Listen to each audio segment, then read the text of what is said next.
start my talk about the artificial intelligence in pharmaceutical research. First of all, I'd like to show you this slide kind of illustrating what happened just within several years with the ecosystem of AI-driven drug discovery and biotech companies. So you can see the industry, the ecosystem basically grew kind of significantly, and we have seen tremendous growth in the number of startups building some or applying or adopting some artificial intelligence systems for the pharmaceutical research. We have seen pretty much every big pharma company delving into the area of AI-driven drug discovery or somehow applying these technologies. We have seen the interest from the camp of contract research corporations, and also we have seen the rise of big tech companies such as Google, Tencent, Baidu, and others ushering into the healthcare with their technology offerings and actually trying to get the part of the market themselves. The artificial intelligence has been growing in the pharmaceutical industry over a long period of time, essentially. So the concept is old. It has emerged in the middle of the last century, but only like over the last decade or so, the technology gained major traction and major commercialization stage because of maturation of the artificial intelligence itself, but also because of the maturation and significant progress in the computational resources, the emergence of GPUs, or emergence of many kinds of big data infrastructures, and the availability of big data itself. So the convergence of these kind of technological trends, it boosted and catalyzed the I would say exponential progress in the artificial intelligence space. And the pharma have seen the AlphaGo moment somewhere in 2018, 2019, where have started seeing first kind of major proof of concept cases where companies managed to accelerate drug discovery, specifically development of preclinical candidates using some kind of deep learning based software or advanced analytical systems. So from the point of view of general market and the perception of investors of this space, we have gone from the from the kind of skepticism around 2016, 2017, and all the way to transition to actually the acceptance and transition from quantity to quality, and then actually the market consolidation is can be seen in the nearest future. So we have gone from skepticism to exception and strategic prioritization just within several years. That's what's going on, and that's how the financial markets react.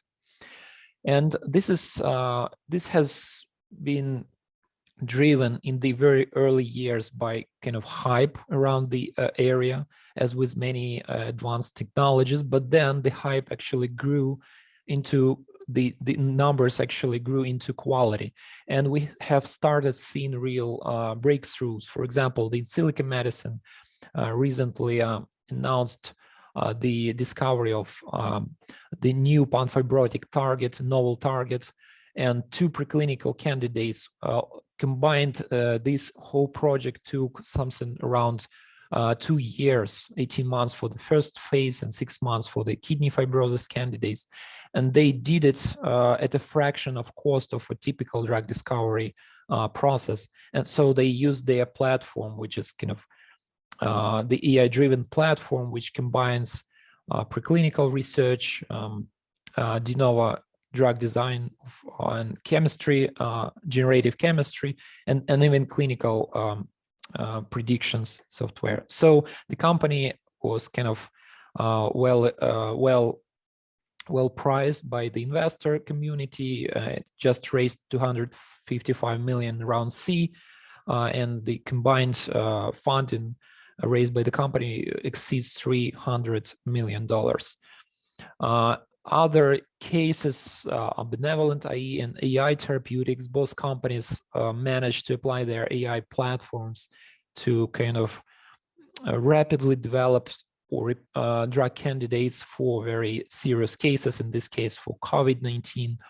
And essentially, the Benevolent applied their knowledge graph to repurpose the existing drug very rapidly, and then they found that the prediction was actually correct, and the drug showed efficacy in clinical trials and was FDA authorized for COVID treatment. And then AI Therapeutics also has the clinical trial running. So both companies have raised significant funding. Earlier examples were Deep Genomics and Helix, who also developed end-to-end platforms driven by AI, artificial intelligence, and then they all kind of developed drug candidates, unique drug candidates very rapidly at a fraction of cost, and they all were kind of quite significantly praised by the investor community as well. So some of the companies of the AI drug discovery community even went as far as to go on public markets, so they effectively had a successful exit. For one very nice example is Recursion Pharmaceuticals, which actually brought extremely innovative approach of combining the robotization and artificial intelligence in biology. And they have gone on public markets in April this year with more than 500 million IPO. Another case is Exscientia, which also developed the AI-driven system and already clinically validated several candidates, and they had successful IPO just quite recently with more than 500 million as well. Lantern Pharma has developed an end-to-end solution, AI-driven solution for oncology drug discovery. They have a relatively moderate IPO, but still the company has tremendous potential. I have seen the presentation just yesterday on our day 2, and I strongly advise everybody to check the presentation. Impressive results. Schrodinger raised more than 200 million in IPO in 2020, and they have integrated platform for cheminformatics and pretty much all the computational tools needed for drug discovery.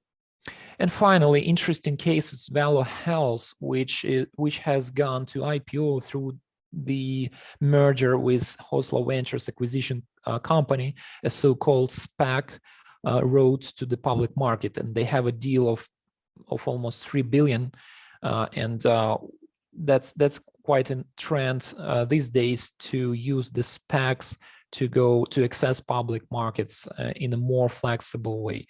And again, the Valo Health is a developer of the integrated kind of platform driven by AI, and it provides the whole coverage for the drug discovery workflow, from the very early ideas all the way to identification of and nomination of preclinical drug candidate.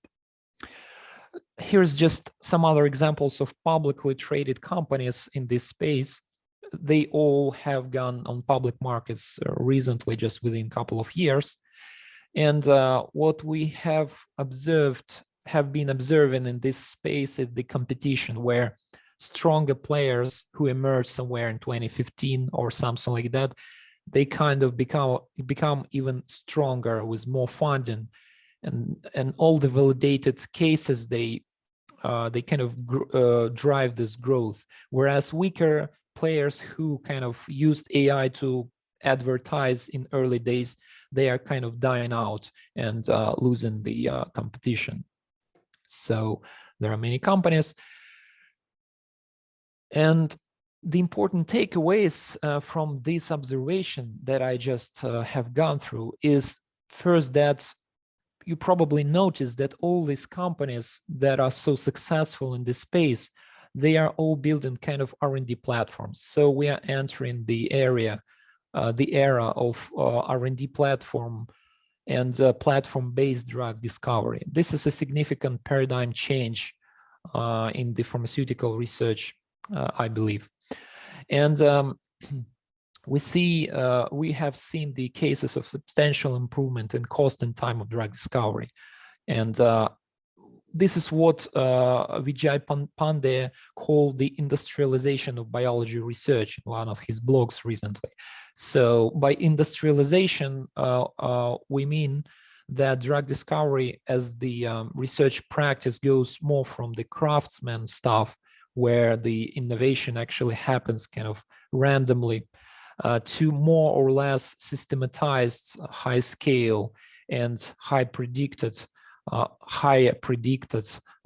way compared to previous practices. So, and finally, this gives the ability to generalize these companies, these platforms to broader scope of therapeutic areas. This is a nice competitive advantage to have when you are not bound to only one therapeutic area or one molecule, but you can apply the platform to quickly, adjust, repurpose, or pivot to other therapeutic areas. These all factors that drive the kind of growth in financial terms, because the companies of this pack are favored by private and public investors nowadays.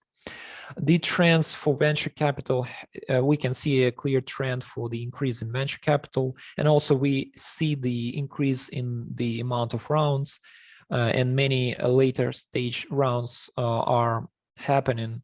And actually this brings us to the idea that probably next year we will see several major IPOs in this space, so we should watch for this, for those opportunities.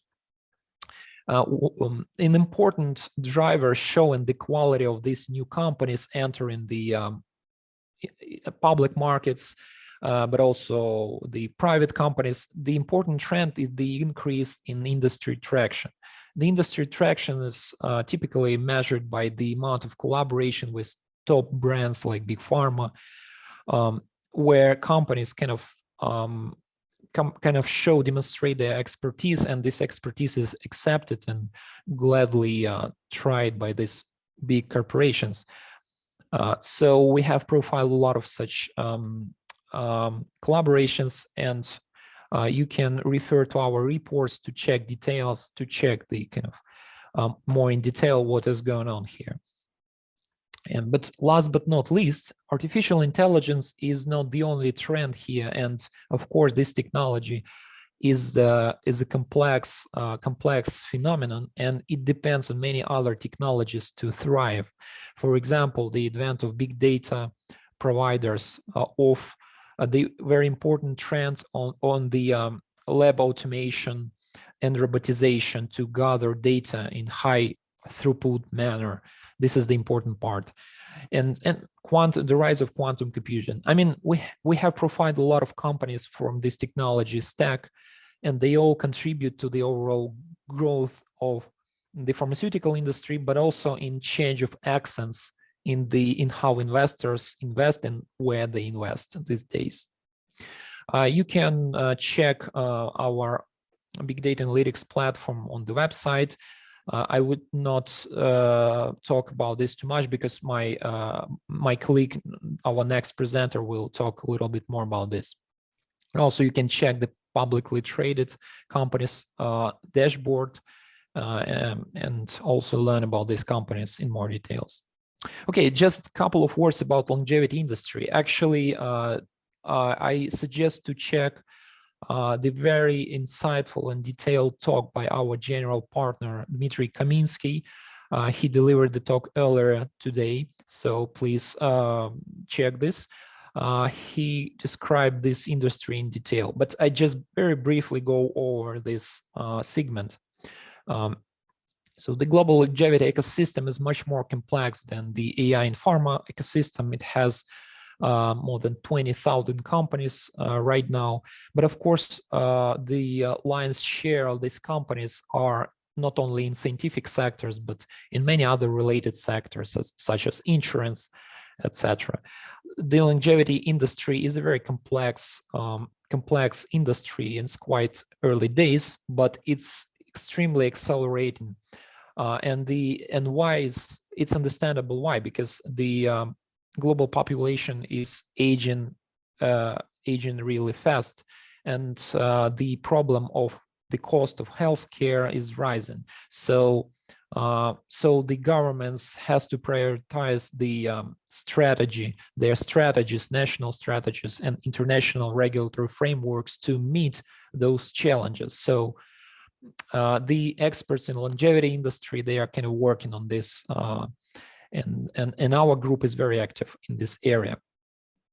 So the overall longevity ecosystem is projected to grow up to 33 trillion in 2026, which is a nice opportunity to have. The United States is still the leader in this space, but I would say that on this graph we have quite small contribution from Asian region, but in reality this region is really accelerating rapidly in this area, and we can see a lot of public launches in Asian stock markets, and also a lot of private activity.